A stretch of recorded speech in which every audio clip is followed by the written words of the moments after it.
जैसा कि कल हम लोग प्रीवियस क्लास में हम लोग पढ़े थे electric field due two point charges, लेकिन जरूरी नहीं कि चार्ज हमेशा हमारा पॉइंट फॉर्म में ही रहेगा, चार्ज जो हमारा डिस्ट्रीब्यूटेड फॉर्म में भी रह सकता है। तो आज जो हम लोग पढ़ेंगे electric field due to distribution of charges, कि यदि हमारा चार्ज डिस्ट्रीब्यूटेड है, पॉइंट के रूप में नहीं है, तो हम लोग इलेक्ट्रिक फील्ड कैसे निकालेंगे। तो हमारे पास फार्मूला वही है, उसी फार्मूला का हमको इस्तेमाल करना है, लेकिन डिस्ट्रीब्यूटेड चार्जेस को हमको पॉइंट चार्ज में तोड़ना पड़ेगा। अब हम लोग कैसे तोड़ते हैं या कितने तरह का डिस्ट्रीब्यूशन ऑफ चार्जेस है आपके सिलेबस में, पहले वो देखते हैं। तो हेडिंग है हमारा electric field due to distribution of charges, जिसमें पहला हमारा linear charge density. Linear charge density कहने का मतलब है कि एक हमारा जैसे इस तरह से लाइन फॉर्म, एक हम इस तरह से लाइन खींचते हैं जिसकी लंबाई L है।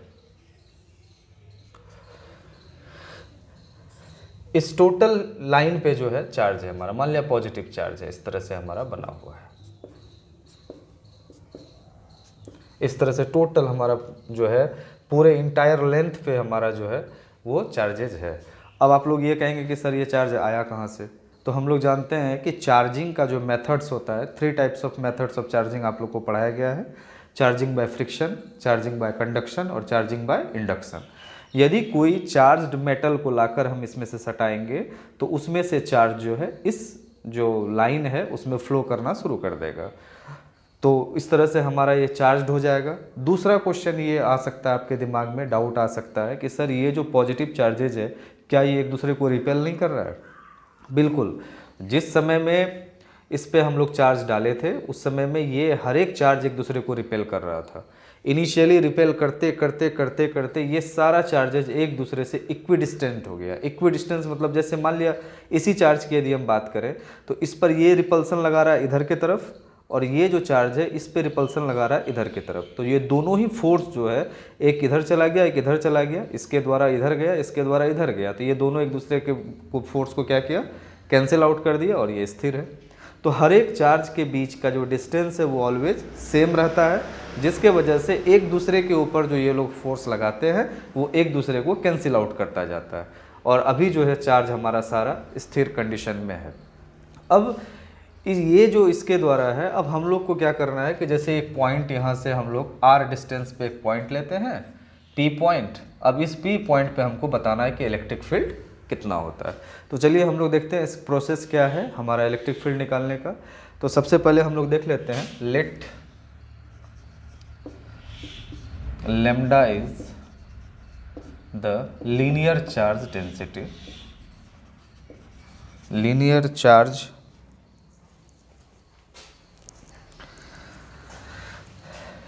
चार्ज डेंसिटी, और इसी का दूसरा नाम है चार्ज पर यूनिट लेंथ। चार्ज पर यूनिट लेंथ कहने का मतलब है कि पर यूनिट लेंथ पे चार्ज कितना है हमारा, वो वैल्यू हमको दिया हुआ रहेगा। तो if Q charge is there, if Q charge is for the length L, then lambda should be Q upon L, means charge पर यूनिट लेंथ। तो पर यूनिट लेंथ मतलब L लेंथ पे Q चार्ज है, तो यहाँ से हम लोग यदि चाहें तो और Q equal to lambda into L, किसी भी लेंथ के लिए हम लोग चार्ज निकाल सकते हैं लेमडा से लेंथ में मल्टीप्लाई करके, ठीक है। अब यहाँ पे P पॉइंट पे हमको इलेक्ट्रिक फील्ड निकालना है, लेकिन हम लोग डायरेक्ट नहीं निकाल सकते हैं क्योंकि ये हमारा कोई पॉइंट चार्ज नहीं है। लेकिन हम लोग क्या करेंगे कि यहाँ पे एक छोटा सा टुकड़ा काटते हैं, इतना छोटा टुकड़ा कि ये हमारा एक पॉइंट के रूप में आ जाए। तो ये जो हमारा DL टुकड़ा है, DL टुकड़ा हम इतना छोटा काटे हैं कि ये जस्ट एज अ पॉइंट है। इस टुकड़े पे यदि हम लोग चार्ज निकाल लें कि इस टुकड़े पे कितना चार्ज है, तो उस चार्ज के द्वारा हम लोग पॉइंट P पे इलेक्ट्रिक फील्ड निकाल सकते हैं। और बाद में मैथमेटिक्स हमको ये सहूलियत देता है कि इंटीग्रेट करके हम लोग इंटायर लेंथ के लिए भी इलेक्ट्रिक फील्ड निकाल सकते हैं। तो हम लोग यहाँ पे लिखते हैं, नाउ द चार्ज या the small charge dq on small length dl। तो इस अकॉर्डिंग इसके अनुसार हम लोग निकाल सकते हैं। निकालना क्या है हमको, dq निकालना है। तो हम लोग यहाँ लिख सकते हैं dq equal to lambda into D L. मतलब यहाँ पे चार्ज जो है वो हमको निकल गया, चार्ज हमारा निकल गया लेमडा इंटू डी एल। अब इतना चार्ज, इस चार्ज के द्वारा इस पॉइंट पे हमको निकालना है इलेक्ट्रिक फील्ड। तो ये आसान सा चीज़ है, हम लोग निकाल सकते हैं। Now electric field due to charge dq at point P, at point P। तो जैसा कल का फॉर्मूला हम लोग इस्तेमाल किए थे, तो हम लोग यहाँ पर लिख सकते हैं dE equal to 1/4πε0 into DQ by r square. जैसा कल एक पॉइंट चार्ज के लिए हम लोग लिखे थे, चूँकि अब हम इसको पॉइंट चार्ज में कन्वर्ट कर चुके हैं, तो पॉइंट चार्ज का फार्मूला हम लोग लगा सकते हैं। तो dE इक्वल टू, अब DQ का हम लोग वैल्यू यहाँ पे पुट कर देते हैं 1/4πε0। DQ का वैल्यू है lambda into DL upon are square. तो ये एक छोटा सा टुकड़ा के लिए हम लोग इलेक्ट्रिक फील्ड P पे निकाल लिए। अब ऐसा छोटा छोटा टुकड़ा हम लोग इस लेंथ में से सैकड़ों काट सकते हैं, हज़ारों काट सकते हैं। यदि इस छोटे से टुकड़े के लिए जो इलेक्ट्रिक फील्ड निकाला गया है, इसको यदि हम लोग इंटीग्रेट कर देंगे, तो ऐसा जितना भी टुकड़ा है सबके लिए हमारा ये हम लोग सोचेंगे कि इलेक्ट्रिक फील्ड निकल चुका है। और मैथमेटिक्स इस बात की सहूलियत देता है कि आप लोग को बार बार टुकड़ा काटने की ज़रूरत नहीं है। एक टुकड़ा काटिए, जो रिक्वायर्ड अमाउंट निकालना है निकाल लीजिए और उसको आप लोग इंटीग्रेट कर दीजिए। तो अब हम लोग यहाँ पे लिख सकते हैं hence total electric field E equal to integration of d. तो इंटीग्रेशन ऑफ डी का इसको मैं वैल्यू पुट कर देता हूँ 1/4πε0 into lambda d L upon are square. अब इसमें से जो भी कांस्टेंट है सबको आप बाहर कर लीजिए। तो E equal to lambda upon 4πε0 into r square into D l. और ये जो डी एल हुआ हमारा, इसको हम लोग क्या करते हैं, ये जो इंटीग्रेशन होगा फॉर द इंटायर लेंथ, इस टोटल लेंथ के लिए हम लोग इसको इंटीग्रेट करेंगे और यही हमारा इलेक्ट्रिक फील्ड का वैल्यू हुआ। ये इलेक्ट्रिक फील्ड का जो वैल्यू हुआ, ये हुआ due to distribution of charge. और किस डिस्ट्रीब्यूशन के लिए हुआ, तो ये उस डिस्ट्रीब्यूशन के लिए हुआ जिस डिस्ट्रीब्यूशन में हम लोग देख रहे हैं कि चार्ज जो है एक लाइन पे हमारा डिस्ट्रीब्यूट हुआ है। तो 4πε0 डिवाइडेड बाय आर स्क्वायर, ये आर हमारा घट बढ़ सकता है, ये आर हमारा जब घट बढ़ सकता है तो इस आर को हम लोग अंदर भी ले सकते हैं। तो D L upon are square, इस तरह से इसको आप लोग रखिए। तो ये हमारा electric field at point P due to distribution of charges हुआ। ठीक है, पहला जो था हमारा लीनियर चार्ज डेंसिटी था।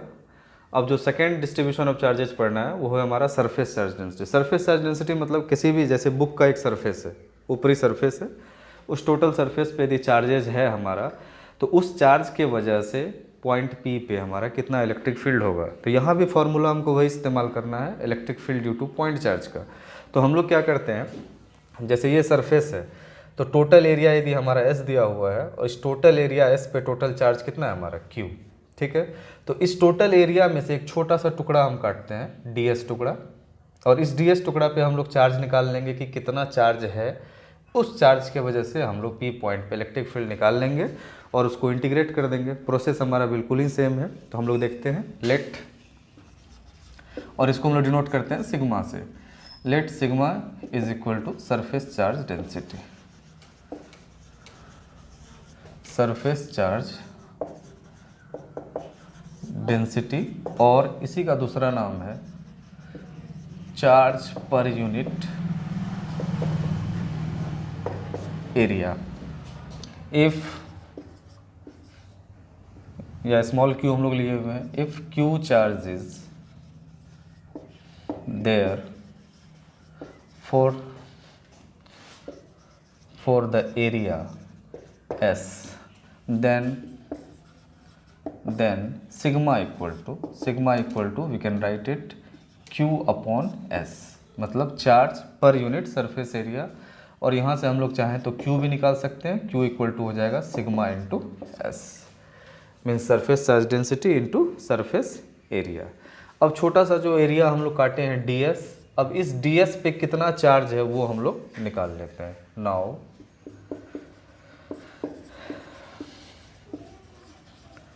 Small charge dq on surface area ds equal to, तो हम लोग यहाँ पे लिख सकते हैं dq इक्वल टू, इस फॉर्मूला से तो यहाँ से हम लोग लिखें q equal to sigma into S, तो dq जब लगाएंगे तो सिग्मा इंटू ds, तो dq इक्वल टू हो जाएगा सिग्मा इंटू ds। कहने का मतलब ये छोटा सा जो एरिया हम लोग काटे हुए हैं, ये एरिया, इतना एरिया पे चार्ज कितना है, सिग्मा इंटू ds, तो यहाँ हम लोग लिख देते हैं चार्ज सिग्मा इंटू ds। अब इस पॉइंट चार्ज के वजह से इस पॉइंट P पे हमको निकालना है इलेक्ट्रिक फील्ड, तो जो हमारा पॉइंट चार्ज का फॉर्मूला हम लोग उसी का इस्तेमाल करेंगे। Now electric field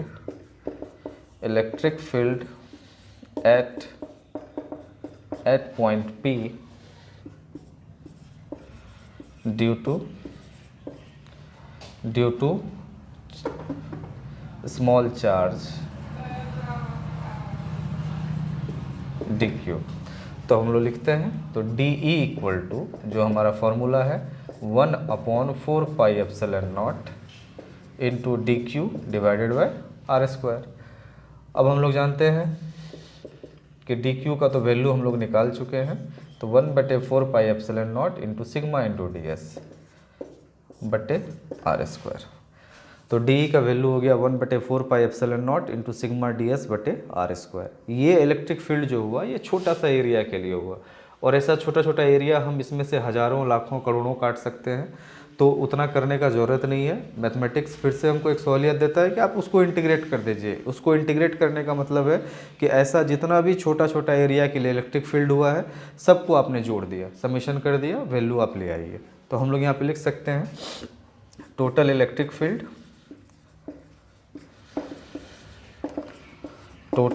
field is equal to E equal to integration of DE। तो इंटीग्रेशन ऑफ DE, इसका वैल्यू यहाँ पुट कीजिए 1/4 pi epsilon naught into sigma ds बटे r स्क्वायर। अब इसमें से जो भी कांस्टेंट है, और ये जो इंटीग्रेशन करेंगे हम लोग इंटायर सरफेस के लिए, टोटल सरफेस एरिया के लिए हम लोग करेंगे, इसलिए यहाँ पे नीचे में हम लोग लिख दिए s। This s belongs to total surface area, जितना भी सरफेस एरिया है टोटल सरफेस एरिया के लिए आपको इसको इंटीग्रेट कर देना है। तो अब हम लोग यहाँ पे देखते हैं जो कॉमन आ सकता है उसको आप कॉमन ले लीजिए, तो sigma upon 4 pi epsilon not, इसको हमने कॉमन ले लिया, integration total surface area ds upon r square. यही हुआ इलेक्ट्रिक फील्ड हमारा सरफेस चार्ज डेंसिटी के वजह से। कहने का मतलब किसी भी सरफेस पे यदि टोटल चार्ज दिया हुआ है, उस चार्ज के वजह से यदि आपको किसी भी दिए हुए पॉइंट पे, जिसकी दूरी आपको पता है, यदि आपको इलेक्ट्रिक फील्ड निकालना है तो आप निकाल सकते हैं। तो ये हुआ हमारा जो electric field due to surface charge density. ठीक, ये थर्ड और लास्ट जो है हमारा वो है वॉल्यूमेट्रिक चार्ज डेंसिटी, जिसको हम लोग डिनोट करते हैं रो से। तो आप लोग याद रखिएगा, पहला वाले को हम लोग डिनोट किए थे लेमडा से, फिर सिग्मा, फिर रो। तो लेमडा, सिग्मा, रो। तो ये जो वॉल्यूमेट्रिक चार्ज डेंसिटी है रो, इसमें क्या होता है कि एक वॉल्यूम हम लोग ले रहे हैं, ये जो वॉल्यूम है जिसका टोटल वॉल्यूम भी है, टोटल चार्ज कितना है Q, इसके इंटायर बॉडी पे हमारा क्या है, चार्जेज है। इसको समझने के लिए आप एक एग्जांपल ले सकते हैं, तरबूज सभी जान रहे हैं, तो तरबूज के टोटल बॉडी को जब आप लोग काटते हैं तो ब्लैक सीड्स रहता है, ब्लैक कलर का बीज जो रहता है वो पूरे बॉडी में रहता है। तो वो ब्लैक कलर का जो बीज है, यदि उसको हम लोग चार्ज मान लें तो हम लोग ये बोल सकते हैं कि उस तरबूज की इंटायर वॉल्यूम पे चार्ज है हमारा। तो वो इसी तरह से इसको समझना है कि यदि किसी बॉडी के इंटायर वॉल्यूम पे चार्ज है तो उसके द्वारा किसी दिए हुए डिफिनिट डिस्टेंस के पॉइंट पे हम लोग इलेक्ट्रिक फील्ड कैसे निकाल सकते हैं। तो अब हम लोग वो प्रोसेस समझते हैं। प्रोसेस बिल्कुल सेम है, इसमें भी हम लोग वही पॉइंट चार्ज वाला कंसेप्ट इस्तेमाल करेंगे कि यदि किसी पॉइंट चार्ज के द्वारा जो फॉर्मूला है, तो सबसे पहले हम लोग क्या करेंगे, इसमें से छोटा सा वॉल्यूम काटेंगे dv। अब इस dv वॉल्यूम पे कितना चार्ज है, तो हम लोग मान लेंगे dq चार्ज है, इस dq का वैल्यू निकालेंगे, इलेक्ट्रिक फील्ड हम लोग निकाल सकते हैं। तो जैसे यहाँ पे देखते हैं, let rho equal to volumetric charge density.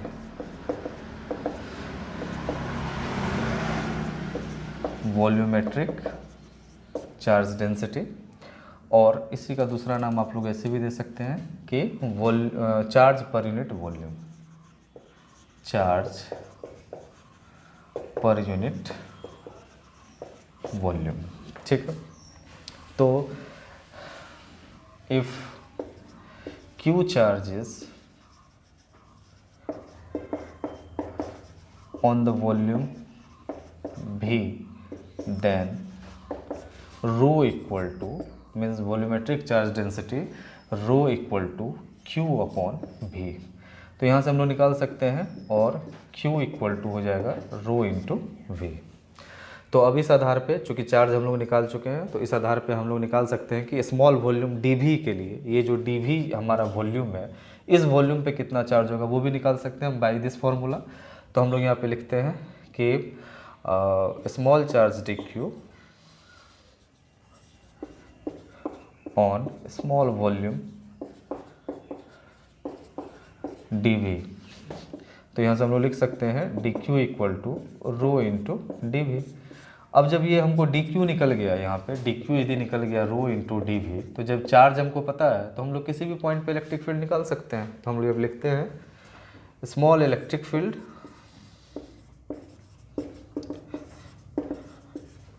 Eight point P due to small charge dQ। तो स्मॉल चार्ज dQ, तो आप लोग लिख सकते हैं D इक्वल टू, जो हमारा पॉइंट चार्ज का फॉर्मूला है उस फॉर्मूला पे ही हम लोग चलेंगे, क्योंकि हमारे पास फॉर्मूला सिर्फ वही है।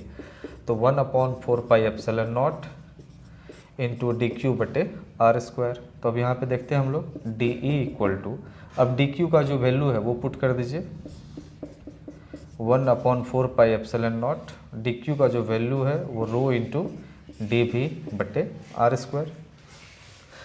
तो हम लोग सब सारा वैल्यू पुट कर दिया। ये जो DE है वो स्मॉल चार्ज के लिए जो है हम लोग इलेक्ट्रिक फील्ड निकाल चुके हैं। फिर से वही कंसेप्ट कि हम लोग ऐसा ऐसा स्मॉल वॉल्यूम इस टोटल वॉल्यूम में से सैकड़ों हजारों करोड़ों काट सकते हैं। तो यदि हम इसको इंटीग्रेट कर देंगे तो उससे हमारा यही कंसेप्ट आ जाएगा कि भाई एक छोटे से वॉल्यूम के लिए जितना इलेक्ट्रिक फील्ड निकला है, टोटल के लिए हम लोग इंटीग्रेट करके उतना निकाल लिए। तो हम लोग लिखते हैं टोटल इलेक्ट्रिक फील्ड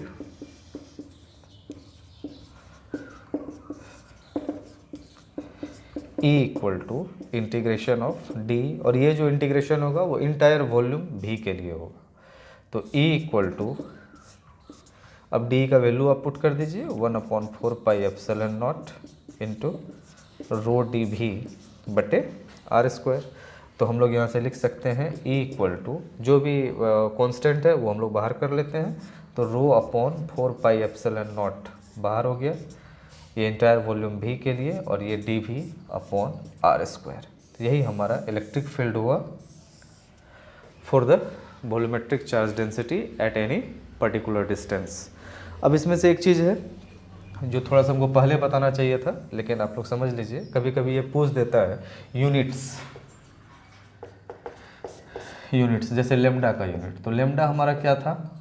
लेमडा था हमारा चार्ज पर यूनिट लेंथ। तो चार्ज पर यूनिट लेंथ, तो चार्ज पर यूनिट लेंथ, तो चार्ज हो गया तुम्हारा Q और लेंथ L हो गया, तो Q अपॉन L। तो इसको हम लोग लिख सकते हैं newton per metre. Similarly sigma, तो सिग्मा क्या था हमारा? चार्ज पर यूनिट एरिया, तो Q अपॉन A, तो मतलब Q coulomb per metre. Charge पर यूनिट लेंथ तो कूलम पर मीटर, चार्ज का यूनिट ऐसा यूनिट कूलम होता है। तो चार्ज पर unit length coulomb per metre, charge पर यूनिट एरिया तो कूलम पर मीटर स्क्वायर, और रो चार्ज पर यूनिट वॉल्यूम, तो चार्ज पर unit volume Q upon V, तो Q अपॉन V तो कूलम पर मीटर क्यूब। ये तीनों आपको दिमाग में रखना है, बिल्कुल क्लियर भी है। Coulomb per metre square, coulomb per metre cube, जैसे जैसे बढ़ता जाएगा। Linear coulomb per metre, surface coulomb per metre square, volumetric coulomb per metre cube.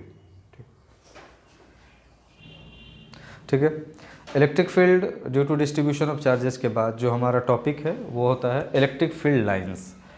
Electric field lines होता क्या है, इलेक्ट्रिक फील्ड लाइंस हम लोग कैसे ड्रॉ करते हैं, पॉजिटिव चार्ज के लिए कैसे ड्रॉ होता है, निगेटिव चार्ज के लिए कैसे ड्रॉ होता है, एक किसी भी इलेक्ट्रिक फील्ड लाइंस के द्वारा हम लोग फोर्स का डायरेक्शन कैसे प्राप्त कर सकते हैं, ये सारा चीज़ हम लोग पढ़ेंगे इलेक्ट्रिक फील्ड लाइंस और characteristics of electric field lines में। तो सबसे पहले तो इलेक्ट्रिक फील्ड लाइंस क्या होता है, तो इलेक्ट्रिक फील्ड लाइंस जो होता है वो इमेजिनरी स्मूथ कर्व होता है जो स्पेस में ड्रॉ किया जाता है, जिसके द्वारा हम लोग उस पर्टिकुलर पॉइंट पे इलेक्ट्रिक फील्ड का स्ट्रेंथ ज्ञात करते हैं। जैसा यहाँ लिखा हुआ है, electric field lines are imaginary smooth curves drawn in space to represent electric field over there it is able to apply force on a charge. जैसा कल बताया ही गया था कि एक चार्ज दूसरे चार्ज पर जो फोर्स लगाता है वो ड्यू टू इलेक्ट्रिक फील्ड, यदि वहाँ इलेक्ट्रिक फील्ड जनरेट नहीं होगा तो एक चार्ज दूसरे चार्ज पे फोर्स नहीं लगा पाएगा, ना ही वो उसको रिपेल कर पाएगा, ना ही अट्रैक्ट कर पाएगा। रिपल्सन या अट्रैक्शन जो होता है वो ड्यू टू इलेक्ट्रिक फील्ड के ही द्वारा होता है। कल जैसे हम लोग पढ़े थे कि 3 तरह का फील्ड होता है, ग्रेविटेशनल फील्ड, इलेक्ट्रिक फील्ड और मैग्नेटिक फील्ड। ये सब चीज़ हमको दिखाई ही नहीं देती है, लेकिन ये फेनोमेना होता है, आप इसको फील कर सकते हैं। अब यहाँ पे इलेक्ट्रिक फील्ड लाइंस जो है वो तो हम लोग डिफाइन कर चुके हैं। अब characteristics of electric field lines, मतलब इलेक्ट्रिक फील्ड लाइंस का कैरेक्टरिस्टिक्स सब क्या है। तो पहला हम लोग यहाँ देखते हैं, पहला वाला में यदि कोई पॉजिटिव चार्ज है तो पॉजिटिव चार्ज से ऑलवेज इलेक्ट्रिक फील्ड लाइंस निकलेगा बाहर की तरफ। ये जो है ऑलवेज जो है इस तरह से जनरेट हम लोग को करना है। यहाँ पे ये जो प्लस है, यदि पॉजिटिव चार्ज है तो पॉजिटिव चार्ज से हमेशा इस तरह से निकलेगा, और यदि निगेटिव चार्ज है तो निगेटिव चार्ज की तरफ आता है, टर्मिनेट होता है। ये निगेटिव चार्ज की तरफ हमेशा टर्मिनेट होगा, जैसा कि यहाँ बनाया गया है, इसको आप लोग को ड्रॉ कर लेना है। तो वो है the line will always start from positive charge and terminate at negative charge, these are discontinuous curve. ठीक है। सेकेंड में है field lines are always smooth curves. Smooth curves कहने का मतलब है कि कर्व आपका ऐसा नहीं होना चाहिए, ऐसे जाके ऐसे नहीं चले जाना चाहिए, आपका कर्व ऐसे होकर ऐसे नहीं चले जाना चाहिए। ऑलवेज जब भी होगा इस तरह से स्मूथ कर्व, स्मूथ कर्व जैसा यहाँ पे खींचा गया है स्मूथ कर्व, ये कभी भी इस तरह से जाके इस तरह से ये कोई कर्व नहीं होगा, ये सब रॉन्ग है, गलत है। तो वही चीज़ लिखा गया, field lines are always smooth curves tangent at any point gives direction of electric force field at that point. हम लोग जानते हैं इलेक्ट्रिक फील्ड का डायरेक्शन वही होता है जो टेस्ट चार्ज पे जो फोर्स लगता है उसका डायरेक्शन होता है। तो उसको ज्ञात करने के लिए जैसे मान लिया जाए इस पॉइंट पे आपको निकालना है कि यहाँ पे इलेक्ट्रिक फील्ड का डायरेक्शन क्या है, तो आप यहाँ पे एक जो है टेंजेंट ड्रॉ कर दीजिए। जैसे ही टेंजेंट ड्रॉ करेंगे तो ये जो टेंजेंट का जो डायरेक्शन होगा वही आपको फोर्स का डायरेक्शन देगा। जैसे यहाँ पे आपको एक इस पॉइंट पे यदि निकालना है तो यहाँ पे एक टेंजेंट ड्रॉ कर दीजिए। ये इस पॉइंट पे यदि आपको निकालना है कि भाई इलेक्ट्रिक फोर्स का डायरेक्शन क्या होगा तो यहाँ पे एक टेंजेंट ड्रॉ कर दीजिए, तो आपको इलेक्ट्रिक फोर्स का डायरेक्शन मिल जाएगा। तीसरा पॉइंट देखिए, तीसरा लाइन ये कह रहा है कि दो इलेक्ट्रिक फील्ड लाइंस जो है वो कभी भी एक दूसरे को क्रॉस नहीं कर सकता है। अब क्रॉस यदि करेगा तो क्या प्रॉब्लम होगा वो समझिए। जैसा हमने यहाँ पे देखा है कि किसी भी पॉइंट पे यदि हमको इलेक्ट्रिक फोर्स या फील्ड का डायरेक्शन प्राप्त करना है तो हमको वहाँ पे टेंजेंट खींचना पड़ता है। अब यहाँ पे देखिए, यदि ये दो लाइंस जो है वो एक दूसरे को क्रॉस कर रहा है, ठीक है, क्रॉस किया, ये जो है पॉइंट ऑफ इंटरसेक्शन, जैसे यहाँ पे हम लोग फिर से बना देते हैं, ये मान लिया दो लाइन है क्रॉस किया, ये पॉइंट ऑफ इंटरसेक्शन जो है, इस पॉइंट ऑफ इंटरसेक्शन पे एक टेंजेंट हम ऐसे भी खींच सकते हैं, एक टेंजेंट हम ऐसे भी खींच सकते हैं, इस लाइन के तरफ एक इस लाइन के तरफ। तो इस पॉइंट पे जो भी फोर्स है विल शो, वो दिखाएगा two directions of force, two directions of force, एक इधर एक इधर, विच इज हाईली इम्पॉसिबल। ये इम्पॉसिबल है। एक पॉइंट पे फोर्स का डायरेक्शन ऑलवेज जो है वो पर्टिकुलर एक ही डायरेक्शन में होगा, इसलिए ये हमारा गलत है। कभी भी दो इलेक्ट्रिक फील्ड लाइंस जो है वो एक दूसरे को क्रॉस नहीं करेगा। तो वही चीज़ लिखा है यहाँ पे, two lines never cross each other because at the point of intersection two tangents may be drawn which will indicate two directions of force at that point which is not possible. ठीक है। चौथा, हम लोग जानते हैं कि electric field का strength जो है कहीं घटता है कहीं बढ़ता है। अब कहाँ पे उसका स्ट्रेंथ बढ़ा रहेगा, कहाँ पे घटा रहेगा, तो इसको समझना बहुत ही आसान है। जहाँ पे ज़्यादा लाइंस है एक ही जगह पे यदि ज़्यादा लाइंस है, और ये एस.सी. वर्मा का एक क्वेश्चन भी है जिसको आप लोग देख सकते हैं, वो ऑब्जेक्टिव 1 में जो क्वेश्चंस है कि कौन सा इलेक्ट्रिक फील्ड कहाँ पे 3 पॉइंट बनाया गया है, किस पॉइंट का कहाँ पे कितना ज़्यादा है, बिल्कुल आसानी से आप समझ सकते हैं। जैसे मान लिया जाए कि कोई यही हमारा मान लिया जाए ये प्लस चार्ज है और यहाँ पे हम इलेक्ट्रिक फील्ड बना रहे हैं, इस तरह से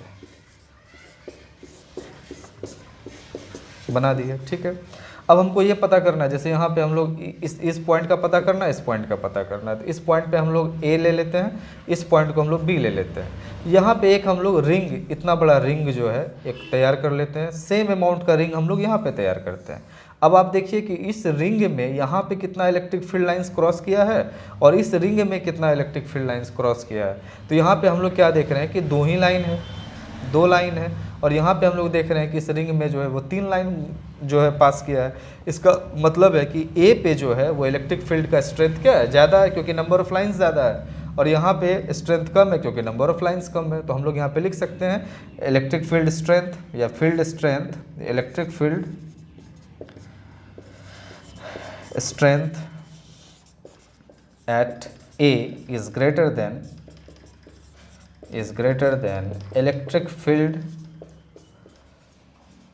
स्ट्रेंथ एट बी। तो इस तरह से हम लोग स्ट्रेंथ समझने के लिए क्राउडिंग ऑफ लाइंस, मतलब जहाँ पे भीड़ ज़्यादा है, मतलब जहाँ पे ज़्यादा आपका number of lines electric field lines है, वहाँ पे हम लोग क्या कर सकते हैं, उसको हम लोग ज़्यादा इफेक्टिव मानेंगे, उसका स्ट्रेंथ क्या होगा, ज़्यादा होगा, और जहाँ पे कम है वहाँ का कम होगा, ठीक है। तो ये characteristics of electric field lines में हमारा 8 पॉइंट है, 4 पॉइंट और है। चूँकि वीडियो काफ़ी लंबा बन रहा है इसलिए ये हम लोग नेक्स्ट वीडियो में अपलोड करेंगे कि बाकी का 4 जो है इलेक्ट्रिक फील्ड लाइंस कौन कौन सा है और उसमें क्या क्या हमको पढ़ना है, और उसके आगे हम लोग फिर चलेंगे इलेक्ट्रिक डायपोल हम लोग शुरू करेंगे, ठीक। Thank you.